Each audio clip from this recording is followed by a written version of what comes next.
So the next of the Mahasiddhas in this series is Ghantapa, the celibate monk, or his name literally means the monk who became a householder. There isn't much historical information that I could find on Ghantapa. It is said that he was a prince and became a monk and then eventually a yogi. He lived around the 9th century CE, about the same time as many of these Mahasiddhas, and lived in eastern India, which is where a lot of these came from. So there's a little poem at the beginning of this that I'd like to read. It says, "To evoke blessings in oneself, bind tight the 3 psychic channels of the Lalana, Rasana, and the Avaduti. To gain realization in oneself, attend to the 3 things, the guidance of the Guru, the nature of mind, the purity of phenomena." So, as I mentioned, Ghantapa was born, according to legend, as the son of a king, and this king was the king of Nalanda. This is where Nalanda University was, so the kingdom, small kingdom in northeastern part of India. But he renounced the throne and became a famed and learned monk at the monastic academy. This would be Nalanda University. But he became dissatisfied, a little bit like Shakyamuni Buddha when he went out and began learning the Dharma. And he renounced the monastic life and became a wandering yogi. And he met a guru, Gapa, and was initiated into the Samvara Mandala. The Samvara is chakra Samvara. Okay, so there's a connection there, more familiar with chakra Samvara. And then Ghantapa traveled to Pataliputra, where a king Devapala was the ruler.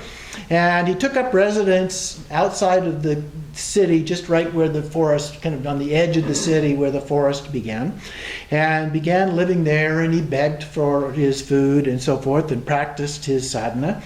And then King Devapala, who was considered to be a very devout and pious individual, decided that he would take an interest in him and invite him to come to the palace one day. And he wanted to get him to actually move in and take up residence and provide daily guidance and so forth.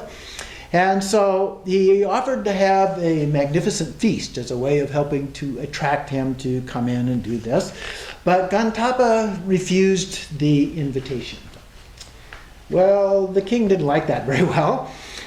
So he went in person to the master's tree, where he was sitting under this tree, much like the Buddha did, and prostrated himself to him and made a plea for him to come to the palace. And Ghantapa replied, "I gave you my response yesterday." And so he said, "Your kingdom is filled with vice. I will not come." The king was stung by these words, and he had not lived the most exemplary of lives. And he said, "I beg your indulgence." But Ghantapa refused and bargained for a visit of 6 months, then 3 months, then 1 month, 2 weeks, finally just 1 hour. If he would just come for 1 hour. And thought that he could convince him if he did that. And so Ghantapa, I always want to put an extra A in there. Ghantapa said, "Keep your feasts and your earthly delights. I want none of them." Every day thereafter, for 40 days, the king returned and tried to convince him to come, but he refused. So the king and queen began to become rather annoyed by this, and even got to the point of hating him, to the point that the king put out a decree: whoever can prove that this boastful monk's virtue and chastity are merely sham will gain half my kingdom and 100 weight in pure gold. Okay? So the stage is set. Darma, a most cunning whore who ever lived, saw her chance for great wealth and power. And so she set out to try and achieve this. But it was not her that planned to offer to the monk, but her 12-year-old daughter, a virgin, with a beautiful face, sweet, intelligent speech, voluptuous hips, shapely breasts, sensuous beauty, and pristine purity. And so Darma went to visit Ghantapa every morning at dawn for 10 days and prostrated to him for 9 days. She said nothing, just offering him nothing. And on the 10th day, she said, "Please allow me to be your patron during the summer monsoon retreat." Ghantapa refused, and she returned again and again each day until sunup for a month, until the clouds began to gather for the monsoon season, and she pleaded to be allowed to serve him, using the hospitality of her estate, and finally, seeing no harm, Ghantapa agreed. And so she sang a song to her breath, with sex as her unfailing weapon. "A woman's deceits fulfill her desires. Guile such as mine can seduce the world. A monk, for all his holiness, is only a man." So she's going for it. And when the rains came, Ghantapa retreated into the little hut Darma had constructed for him at the edge of her property, and insisted that only male servants bring his food. And so for the first 2 weeks, she sent waiters with the food, rice and water. On the 15th day, she had a luscious feast prepared and sent her daughter in silks and jewels to wait upon the master. "Who are you?" he asked when she appeared. He said, "I'm here to serve you today." And she said that the waiters were busy and they weren't able to serve her that day, and so she managed to linger around till the afternoon storms began to arise. And he said, "You must leave now," and ordered her to leave. And she said, "Oh, please, holy sir, I see clouds. There will surely be a downpour any moment, and this is the only shelter for miles."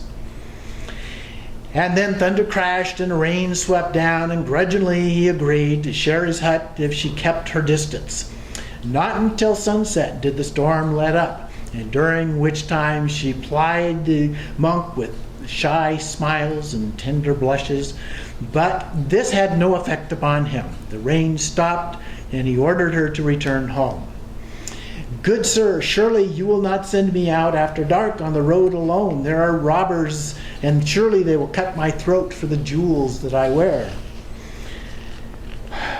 Knowing her fears were not unfounded, Ghantapa gave her permission to sleep outside the hut. But she became frightened during the night and begged for his protection, and with a sigh of resignation, Ghantapa allowed her to come inside once again. The sleepers were very restless, and their bodies touched, limbs intertwined, and they passed through the 4 levels of joy and traversed the path of liberation to its ultimate fulfillment. Read between the lines. The 6 previous lives of this very same girl had been the monk's downfall. Before, his mind had become purified. Before, he had lost the yes and no, the subjective objective duality of clouded eyes. But in this life, such defilements had long since dissolved into the infinite expanse of emptiness, and he had gathered the true path. In the morning, he asked the girl to remain with him, and she agreed. They became yogin and consort. Defilements of Ghantapa's consort mind were also purified. 1 year later, their child was born. So finally, Darma felt the time had come to go to the king. And the king was overjoyed. This outraged sense of morality, this holier-than-thou monk. And so the king said he would come to visit them in 3 days' time. The girl, they found out about it, and the girl was very fearful. And Ghantapa asked her whether or not she wanted to stay and face them down or to leave, and she begged him to flee with her, and so he agreed. So he hid the child inside the robe, took a jug of liquor under his arm, and set out with his wife. They failed to hear the oncoming mob and came face to face with the king and the multitude. Dun, dun, dun, dun. Okay. So the king said, "What are you carrying, and what is hidden under your robe? Who is this girl, and why is she in your company?" And so he said, "I'm carrying a jug of liquor." The crowd gasped. Opening his robe, he held up the child. "I have my son under my robe." The crowd began to turn ugly. "And this is my consort." The crowd began to shout at the family and call every manner of punishment. But the king upheld his hand for silence. "So, the monk who refused to come to my palace because I was a sinful man has a whore's daughter as a lover with whom he has produced a bastard child, and to top it off, he drinks liquor." "I am without fault," replied Ghantapa. The crowd began to make catcalls, and finally Ghantapa hurled both his son and the jug of liquor onto the ground. This so frightened the earth goddess that the ground opened up and a geyser of water spurted forth. The child was instantly transformed into a thunderbolt, Vajra, and the jug into a bell. And so, whereupon the yogin levitated with his consort up into the sky, and they became the deities Samvara and Vajravarahi. So if you know Chakrasamvara's consort is Vajravarahi. So they become those in union. And then up over the heads of the king and the multitude as the waters rose higher and higher. "So we take refuge in the master," they screamed as they were beginning to drown. But Ghantapa refused. As death seemed imminent, Bodhisattva of compassion suddenly appeared. So Avalokiteshvara placed his holy foot over the source of the flood, and the waters disappeared back into the ground.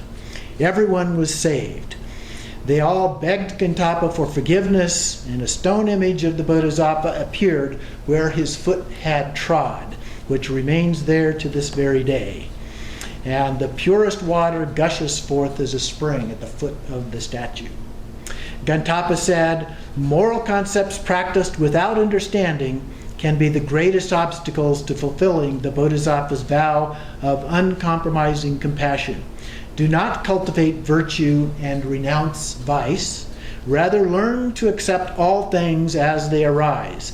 Penetrate the essence of each experience until you have achieved the one taste." And then he sang this song. "While medicine heals and poison kills, their ultimate essence is the same. Both positive and negative qualities are aids on the path. The sage rejects nothing. Yet the unrealized fool, 5 times poisoned, is lost forever in samsara."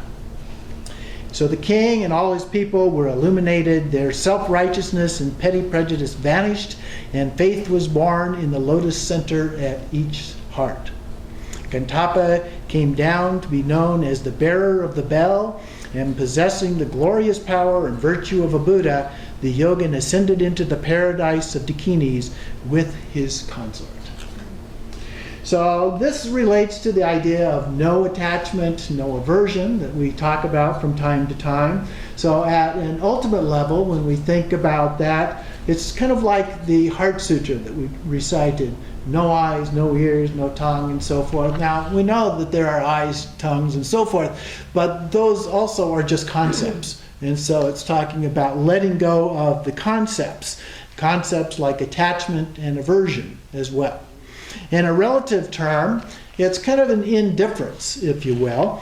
It's neither desire nor the rejection of these things, the poisons. So we see them then from this ultimate point of view as we do that. So that's the Bodhisattva story for today.